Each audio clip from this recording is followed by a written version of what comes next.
High বন্ধুরা, কেমন আছো? আশা করি ভালো আছো। আজ আমি বানাবো আলু কাবলি। সন্ধ্যাবেলা টিফিনের জন্যে খুবই ভালো। অনেকে টিফিনে খায় বা মুড়ি দিয়েও খায়, এটা চানাও বলে। আমি ঘরোয়া পদ্ধতি একদম বানাচ্ছি। আমি শসা, পেঁয়াজ, আলু, টমেটো সবগুলোকে আমি কুচিয়ে নেব। আমি তেঁতুলটাকে ভিজিয়ে রেখেছি। আমি দিয়েছি মটর, ছোলা, আলু, পেঁয়াজ, আমি লঙ্কা সব কিছু আমি কুচিয়ে নিয়েছি। নিয়ে আমি আলুটাকে ভালো করে কুচিয়ে নেব। লঙ্কা দিয়ে দিচ্ছি, দিয়ে দিলাম নুন,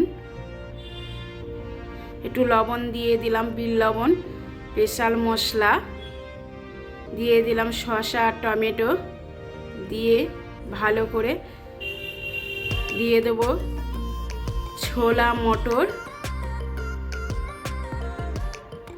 দিয়ে একসাথে আমি ভালো করে মাখিয়ে নেব পেঁয়াজ দিয়ে, টমেটো পেঁয়াজ দিয়ে।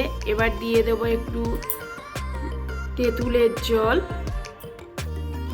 তেঁতুলের কাত বলে, গ্রেভি বলে। দিয়ে দিলাম গন্ধরাজ লেবু, দিয়ে আমি ভালো করে মাখাতে থাকবো। কেমন হয়েছে বন্ধুরা কমেন্ট শেয়ার করে জানাবেন। ভালো থাকবেন, সুস্থ থাকবেন। নমস্কার বন্ধুরা, টাটা।